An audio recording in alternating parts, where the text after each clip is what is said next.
Now, talking of energy, there's a think tank, Onward, and they've produced some figures overnight suggesting that voters, and particularly here Conservative voters, are overwhelmingly in favour of net zero.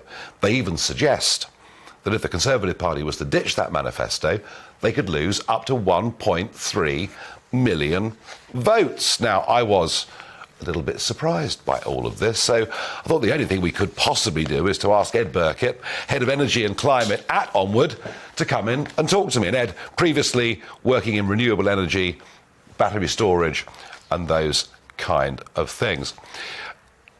I guess, with polling, you can sort of produce the answer you want, can't you? I mean, if I'm polling in the north of England on behalf of your think tank, and if I say to people, would you like to see catastrophic climate change?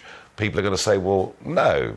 But equally, if you say to people, we're lumping massive subsidies, and have been for 2 decades, onto their energy bills to subsidised wind technology, then you might get a different answer. So, first, I understand you've laid this out, that Tory voters are committed to net zero, but exactly what did you ask them?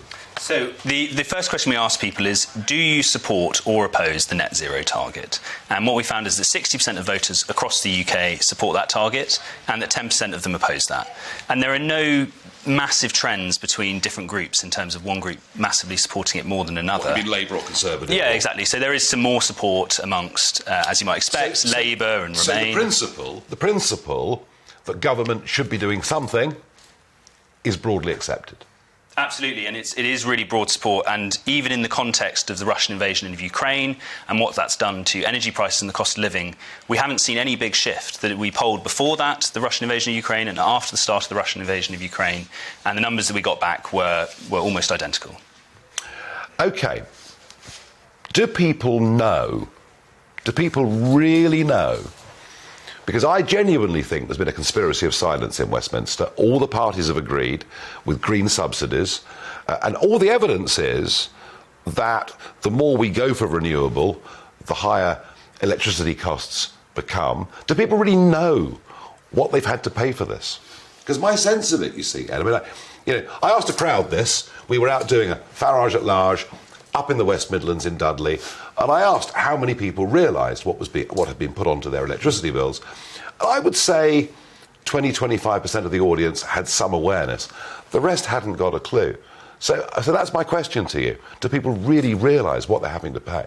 Well, I think it is quite clearly laid out. Perhaps we can make that information clearer to people, but it's all laid out on the Ofgem website, for example. Oh, yeah. Look, I get my electricity bill through the door or online. It doesn't tell me on that bill what this subsidy does. How many people go to the Offshoring website as a percentage of consumers? Well, but actually your proposal there is probably quite a good one. I have no issue with breaking down for people how much they are paying on their energy bill for the different elements, like we have with our tax bills now, for example. So that sort of transparency, I don't think there's anything to hide, because what we've seen during the current crisis is that the renewables are providing, in a way, an insurance policy. So the new offshore wind farms that have been built, they have a fixed price. That fixed price is now lower than the market price, and so they are paying money back to people's suppliers and to people's pockets. That's the theory. That's the theory. We'll see in the end, in practice, how all of this works out. I mean, you know as well as I do, we've been paying rich landowners fortunes just for siting wind turbines on their land. And it's you guys in this renewable club, allied to the Michael Goves and people in the Labour Party, you've put all this upon us without ever telling us the truth. That to me is the fundamental objection here. Well, I think you've seen broad support from both Labour voters and Conservative voters. Because they don't know the racket, do they? They don't know what they've been charged. Well, I have no issue, as you say, with making it more transparent. But I'm just saying right now, people do. You can produce this. I understand. I completely understand if you ask people, do you want the government to be responsible with the environment, you're going to get a positive answer. Of course you are. I'm just arguing that they haven't realised the costs that have been put upon them. But let me ask you a slightly different question. I mean, if you'd asked these people, should the United Kingdom become self-sufficient in energy, I think that too would have got a very positive response. And yet, you know as well as I do, we're importing huge amounts of gas. We're still importing substantial amounts of coal, although I do see that Michael Gove is considering very seriously this Woodhouse colliery in Cumbria being opened. How would you feel about that colliery being opened? To be honest, I don't feel like it's a big swing on our emissions and the emissions that we have as a country. If it's going to improve our self-sufficiency, it might increase our domestic emissions slightly, but actually it's domestic rather than imported. So in a way, you could argue it would reduce global emissions. But I think the big story on energy is what the government is going to be doing on offshore wind and what the government is going to be doing on nuclear. That's where the big story is here. But when offshore wind doesn't produce, you need something you can turn on very quickly. Yeah. To plug the gap. And gas is by far the best for doing this, whereas nuclear and wind don't go together in the sense that nuclear produces constant energy.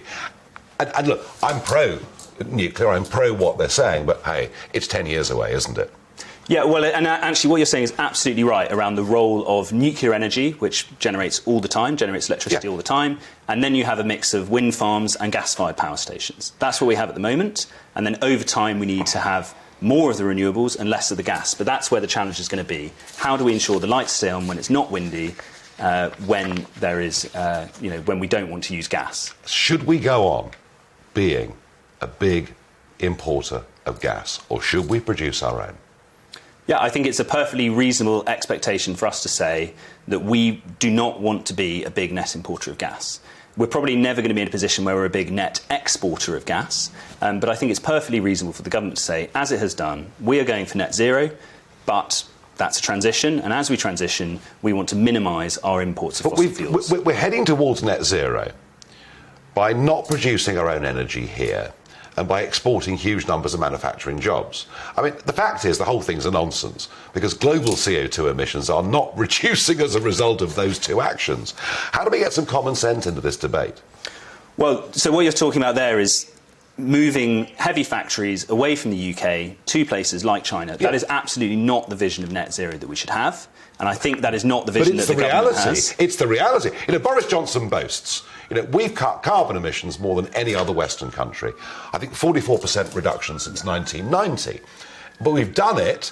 The steelworks at Redcar closes and it goes to India. The goods are made in India under lower environmental standards and then exported back to this country. And we think we're doing well. Yeah, and actually, we are probably measuring it the wrong way. We should be measuring the carbon consumption of what we're actually consuming in the UK. So if it's produced here and it's produced lower carbon than it would be abroad, then that should be a net positive to our carbon budget, as it were, rather than a net negative. Yeah, but can you understand, Ed, why I'm saying to you that I feel this whole thing, this whole debate has been clouded with a complete lack of facts, with virtue signalling from politicians in Westminster without any proper explanation to people. And I want to come back, if I can, to that up to 23% on people's electricity bills.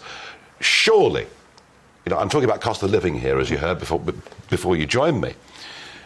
If, and it may well be true, if prices keep going the way they are, if 50% of households in a few months' time will be struggling to pay their bills, government has to do something to help people.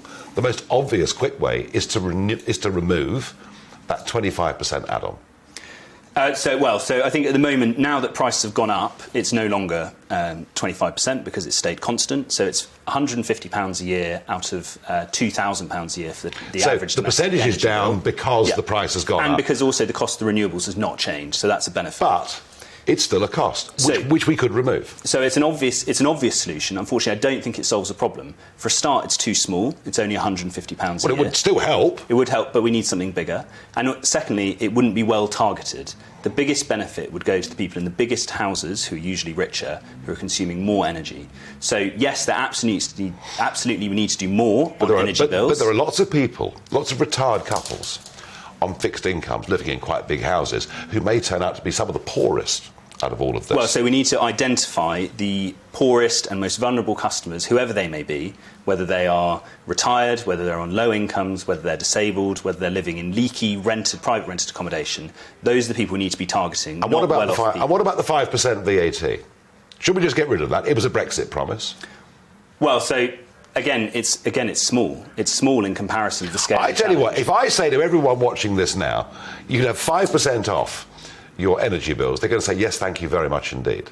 Yeah, and it's a compelling offer, but the question is, could you reduce energy bills by 20% for those who need it most, who are going to be choosing between heating and eating?